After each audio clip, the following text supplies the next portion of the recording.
O Código de Hammurabi. Resenha feita por Davi da Silva, aluno de História da FMU, 2016. O Código de Hammurabi é um conjunto de leis que foi compilado pelo rei babilônico Hammurabi.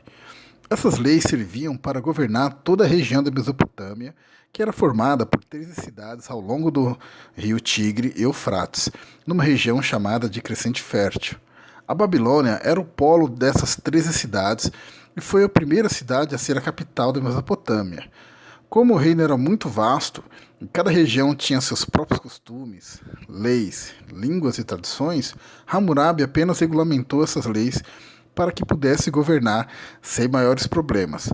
Para isso, ele fez cópias do Código de Hammurabi e enviou para todas as cidades para que todos ficassem sabendo qual eram as leis. O Código de Hammurabi ele tem a sua importância justamente por isso, pois é a primeira conjunto de leis que foi encontrado na história, por isso a sua importância. Hammurabi deixa bem claro que ele não é um usurpador, e sim um escolhido dos deuses. Para isso, cita todos os deuses de todas as cidades para que fique claro que ele está fazendo a vontade dos deuses.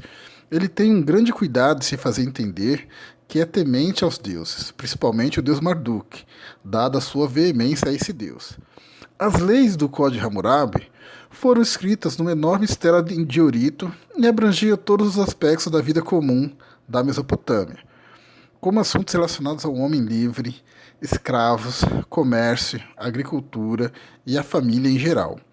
A estela de diorito não diz de forma clara como era o dia a dia do povo da Mesopotâmia, porém, dadas as leis que ali estão escritas, servem para fazer uma interpretação sobre seus costumes. O não cumprimento da lei poderia gerar sérias penalidades, onde a pena de morte era comumente aplicada, seja no fogo, afogando ou empalando. Os diversos castigos incluíam cortar as mãos, cortar a orelha, cortar a língua, cortar o seio, quebrar os ossos e arrancar o olho, como se fosse a lei do talião. Não era, visto que essa é uma denominação grega. A frase olho por olho, dente por dente não está escrito na lei, e não há relatos que Hammurabi tenha dito tal frase. Portanto, se você for fazer uma prova ou trabalho e usar essa frase, você estará errado. Fazendo a análise do código, podemos verificar que havia muitas leis cuja pena é a morte ou a amputação.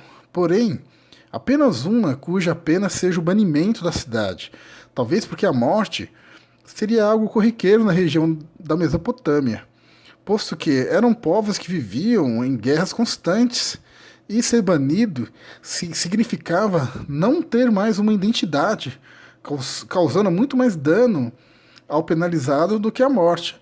O não sepultamento, por exemplo, em solo consagrado, poderia ser terrível para o homem da Mesopotâmia.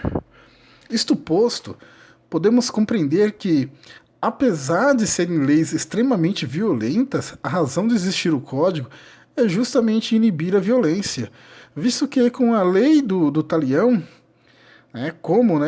parecido, se alguém ou uma família faz algo mal para a pessoa, ela recebe o castigo e acaba por vez com um conflito ao invés de ficar uma constante vingança. O código propõe a implantação da justiça, a destruição do mal, o fim da opressão e o bem-estar entre as pessoas. Claro que isso só escrito lá no diorito, porque na prática essas leis são terríveis, visto sob o olhar de alguém como nós que estamos no século XXI.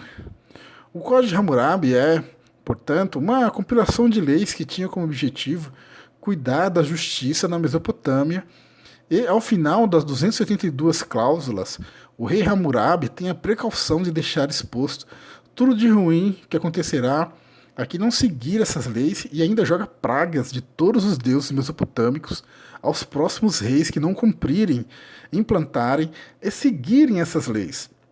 O código em si não nos dá a possibilidade de saber se as penas eram aplicadas, porém, a necessidade de ter uma vigência, certos aspectos em relação à vida dos mesopotâmicos, nos dá a ideia da grande preocupação de Hammurabi em manter a ordem. Algumas leis estão inelegíveis porque foram destruídas pela ação do tempo, E essa legislação durou além do reinado de Hammurabi, visto que se estendeu pela Síria, pela Judéia e pela Grécia. Algumas leis. Se alguém enganar a outrem, difamando essa pessoa, e esse outrem não puder provar, então aquele que enganou deverá ser condenado à morte. Outra lei. Se uma pessoa roubar a propriedade ou um templo ou corte, ele será condenado à morte, e também aquele que receber o produto do roubo deverá ser igualmente condenado à morte. Se uma pessoa roubar o filho menor de outra, o ladrão deverá ser condenado à morte. Se uma pessoa arrombar uma casa, deverá ser condenado à morte na parte da frente do local do arrombamento e ser enterrado. Se um homem tomar uma mulher como esposa, mas não tiver relações com ela, esta mulher não será considerada esposa deste homem. Se um homem adotar uma criança e der seu nome a ela como filho, criando-o, este filho, quando crescer, não poderá ser reclamado por outra pessoa. Se alguém tiver um débito de empréstimo e uma tempestade prostar os grãos ou a colheita for ruim, ou os grãos não crescerem em falta d'água daquele ano, a pessoa não precisa dar ao seu credor dinheiro algum. Ele deve levar sua tábua de lavar sua tábua de débito na água e não pagar aluguel naquele ano. Então, essas leis do Código de Hammurabi, elas serviam para isso, para deixar bem claro o que aconteceria em diversos momentos, tudo bem? Então, gente, é isso aí. Se você quiser saber mais sobre Hammurabi, leia o código todinho, é muito bom, tem de graça na internet, tá? E quiser saber mais, leia, não tem outro jeito, tá? Só lendo mesmo, beleza? Falou!